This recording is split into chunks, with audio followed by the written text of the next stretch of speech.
मुरादाबाद से समाजवादी पार्टी के सांसद एसटी हसन ने तमिलनाडु सरकार में मंत्री स्टालिन के बयान पर अपनी प्रतिक्रिया दी है, जिसमें सपा नेता ने कहा कि सनातन धर्म में करोड़ों लोगों की आस्थाएं हैं, लोगों की जीवन पद्धति है। किसी भी धर्म के बारे में विवादित टिप्पणी करना ठीक नहीं है। इससे लोगों के दिल में ठेस पहुंचती है। अपने अपने धर्मों का सब लोग पालन करते हैं और सारे धर्मों ने इंसानियत का सबक सिखाया है। हमारे देश में ऐसे विवादित बयानबाजी नहीं होनी चाहिए। उन्होंने कहा कि अगर कोई कमी है तो उसमें सुधार कर सकते हैं, लेकिन पैदा करने वाले को, अपने मालिक को, अपने ईश्वर या अल्लाह की इबादत और उनकी पद्धतियों में हम कोई टिप्पणी नहीं कर सकते। सपा सांसद ने कहा कि बीजेपी वालों से बड़े हिंदू और सनातनी इंडिया गठबंधन में मौजूद हैं। उसमें ऐसे लोग हैं जिन्होंने अपने धर्म के लिए कुर्बानी तक देने को तैयार रहे हैं। वहीं सलाह देते हुए कहा कि इस गठबंधन के हिंदुत्व पर कोई सवाल न करे तो बेहतर होगा। इंडिया गठबंधन के नेताओं ने हिंदुत्व को अपनी जात, अपनी पार्टी के लिए इस्तेमाल नहीं किया। दरअसल तमिलनाडु राज्य सरकार के मंत्री दयानिधि स्टालिन ने हिंदू और सनातन पर विवादित बयान दिया है, जो इंडिया गठबंधन का हिस्सा है।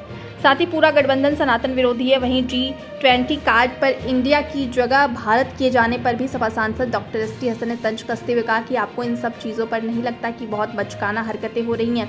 हमारे देश में इंडिया अलायंस से इतनी ज़्यादा घबराहट क्यों है? इतने परेशान क्यों हो रहे हैं? अगर 10 साल में कुछ करते तो इतनी परेशानी ना होती। अब बीजेपी में केवल बौखलाहट देखने को मिल रही है, जो इंडिया का नाम बदलना चाहती है। सनातन धर्म में करोड़ों लोगों की आस्थाएं हैं, लोगों की जीवन पद्धति है। हम समझते हैं कि किसी भी धर्म के बारे में टिप्पणी नहीं करनी चाहिए, लोगों की दिल आज़ारी नहीं होनी चाहिए। अपने अपने धर्मों को सब लोग पालन करते हैं और सारे धर्मों ने इंसानियत का सबक सिखाया है।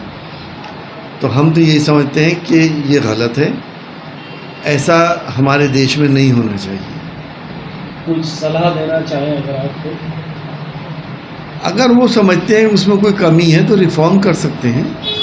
अगर किसी को कमी, अगर सारे ही सनातनी इस बात को समझते हैं कि उसमें कोई कमी है तो उसमें रिफॉर्म कर लें, लेकिन अपने पैदा करने वाले को, अपने मालिक को, अपने ईश्वर, अपने अल्लाह की इबादत, उनकी पद्धतियों में हम कोई टिप्पणी नहीं कर सकते। बीजेपी की तरफ से लगातार ये आरोप लगाया जा रहा है कि जो इंडिया गठबंधन, उनसे बड़े हिंदू सनातनी इंडिया गठबंधन के अंदर हैं, मौजूद हैं, और ऐसे लोग हैं जिन्होंने अपने धर्म के लिए सब कुछ कुर्बानी भी देने को तैयार रहे हैं। इस गठबंधन के हिंदुत्व के ऊपर सवाल ना करें तो बेहतर होगा। इंडिया गठबंधन के नेताओं ने हिंदुत्व को अपनी ज़ात के लिए, अपनी पार्टी के लिए कभी इस्तेमाल नहीं करा। देखिए, आपको इन सब चीज़ों पे ऐसा नहीं लगता कि बहुत बचकाना हरकतें हो रही हैं हमारे देश के अंदर? इंडिया अलायंस से इतनी ज़्यादा घबराहट क्यों है? क्यों इतने परेशान हो रहे हैं? अगर कुछ करते 10 साल में तो इतनी परेशानी नहीं आती। करा तो कुछ है नहीं, न किसानों के लिए करा, न रोज़गार के लिए करा, न महंगाई के लिए करा, न मरीज़ के लिए करा, न गरीब के लिए करा, क्योंकि इनके पास फार्मूला था हिंदू मुसलमान का। अब इंडिया में सभी कुछ है। इंडिया नाम हटाने से कोई ऐसी आपको परेशानी क्यों महसूस हो रही थी कि आपको हटाना पड़ गया? ये तो सैकड़ों साल पुराना नाम है। भारत की क्यों बेइज्जती कर रहे हैं कि ये नाम हटा के? दुनिया में इंडिया जाना जाता है, तमाम दुनिया में इंडिया है, भारत, हिंदुस्तान, ये जाना जाता है। तो ये मैं तो यही समझता हूँ कि ये बहुत निम्न स्तर की राजनीति हो रही है। क्योंकि जो G20 का निमंत्रण पत्र है उसमें द प्रेसिडेंट ऑफ भारत लिखा गया है।